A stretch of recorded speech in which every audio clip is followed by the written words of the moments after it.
Hey, you guys, welcome back to Tomes of Terror. And look, it's the new studio. It's all set up. Isn't it beautiful? I really, really love it. The lighting is kind of wonky at the moment. I'll kind of fart around with it and see what I can do. I will say that I did actually record one more video that is a Flickers of Fear. I think it was Midnight Meat Train. And I still recorded that like in the old blank ass studio. So that one is going to be going up after this one. So don't be like confused because I was trying to record as much as I could like ahead of time and things got out of order. And, you know, it was this big kind of clusterfuck as things usually are.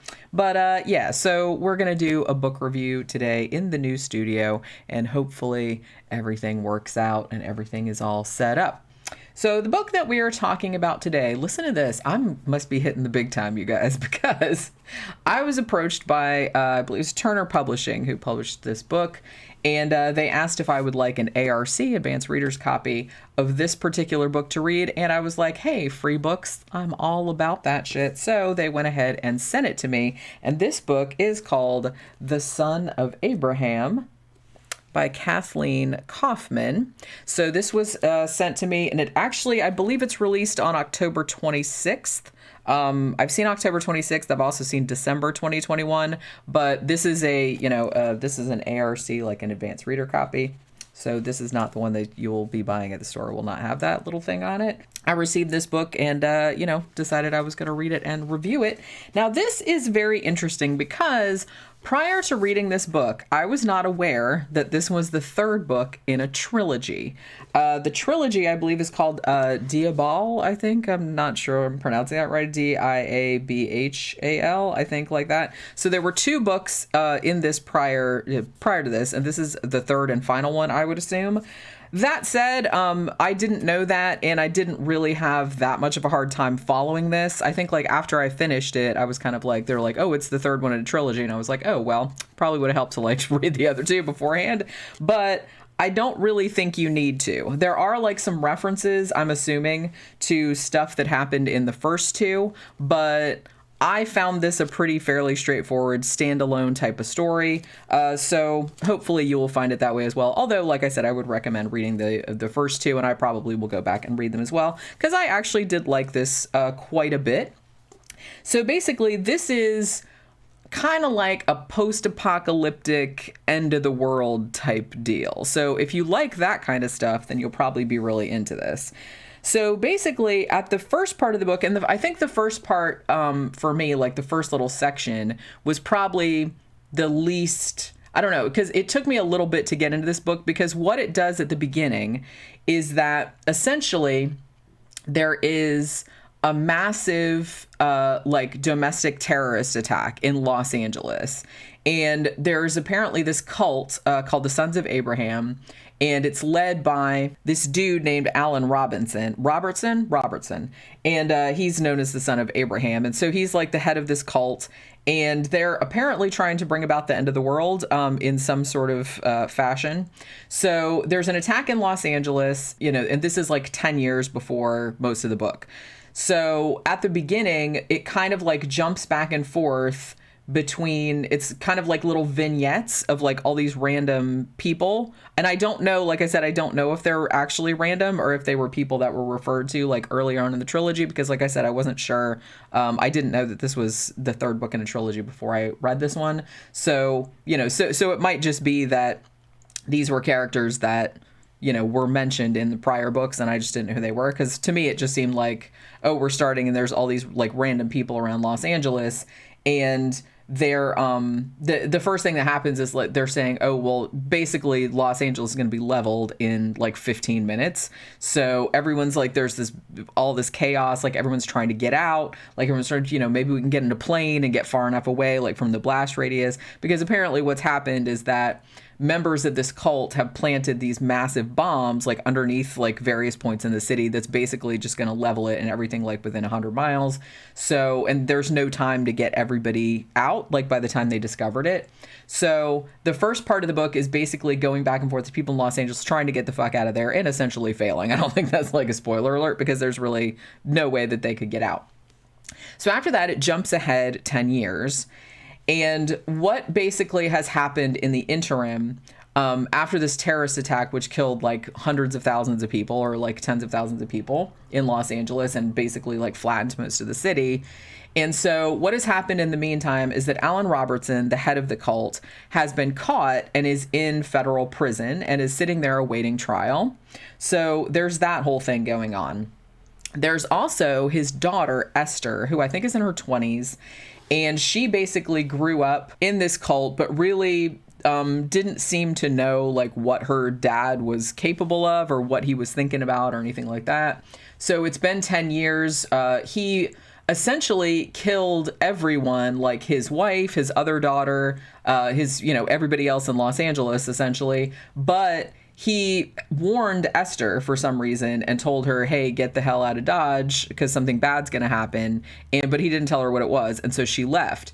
So in the past 10 years, because so many people were killed in this terrorist attack 10 years ago, Esther has she kind of went into a group home because she was still a teenager at the time. She was like 15 or something.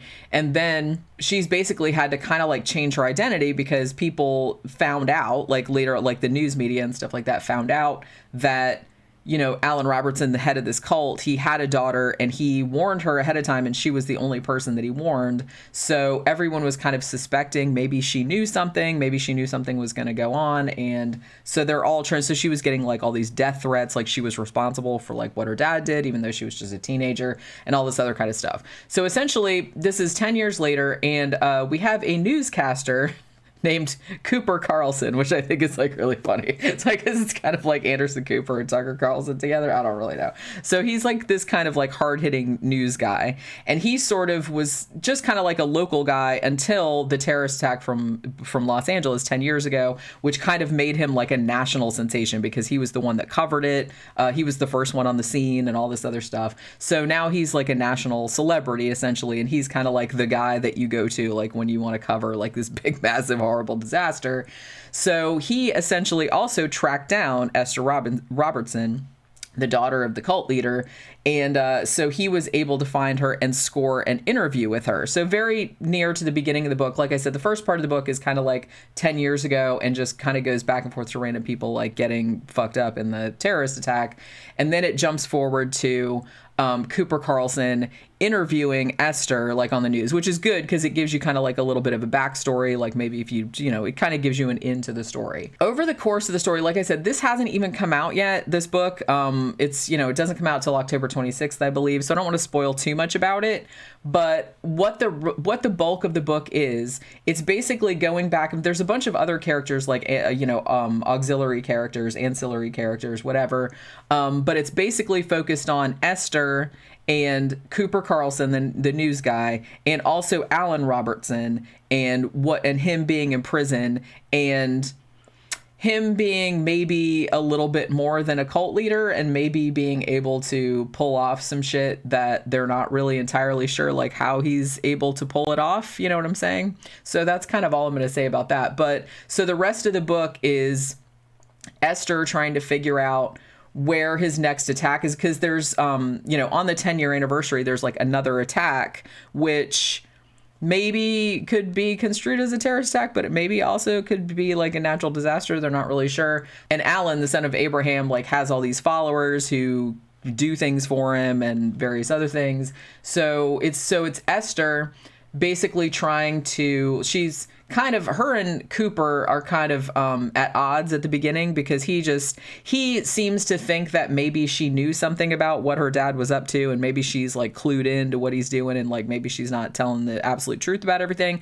So they're kind of like at loggerheads at the beginning, but as the story goes on and like shit gets worse and worse and disasters start happening, they have to kind of like work together to figure out, how are we going to stop the next attack? Where is the next attack going to be? What's his end game? What's his plan? We really have to find out how we're going to stop this. And so they kind of like start working together. And then there's kind of like I said, I don't want to spoil too much about it, but I will say that this is essentially like a apocalyptic cult novel, but I will say that it's not. There is like a supernatural sort of element to it too. So like I said, let me know if you read like the first two in this trilogy, because honestly, it's like I think that maybe, like, I enjoyed this quite a bit. You know, apocalyptic fiction, it's not my super favorite, but I actually really liked that it wasn't just straightforward apocalyptic fiction. There was also like a mystical, supernatural type of element to the whole thing too, because I like shit about cults. Like, I like that kind of stuff. But I think that I need to go back and read the first two in this, because even though this, I didn't have any problem following this, like, it stood alone, but there were some references back to some other things, like some things that happened when Esther was a kid, like before Alan kind of like went off the deep end and became this crazy cult leader person. And there's some stuff going on like on the supernatural tip, with the kind of like the mythology behind everything. And I feel like maybe that was gone into a little bit more, like, I'm not sure, but I feel like maybe that was gone into a little bit more like in the last two books. So I think I would have gotten more out of that aspect of it if I had read those two, if I'd had known that this was like the third, but you know, I didn't know. I was just kind of like, I got the email and they were like, hey, you want this free book? And I was like, sure, okay. And so I read it and I was like, oh, that was pretty good. But then I realized, oh, well, it would probably help if I had read that. But as I said, it's not, you don't need to have read the first two books. But I think it would probably be a richer experience if you did, because I suspect that there's some references in here to like the society, which I guess was kind of like what the cult started like in the beginning. When Esther was a kid, there was an incident at a cul-de-sac, like it was a big fire where apparently like all these people died. So it was like this early disaster.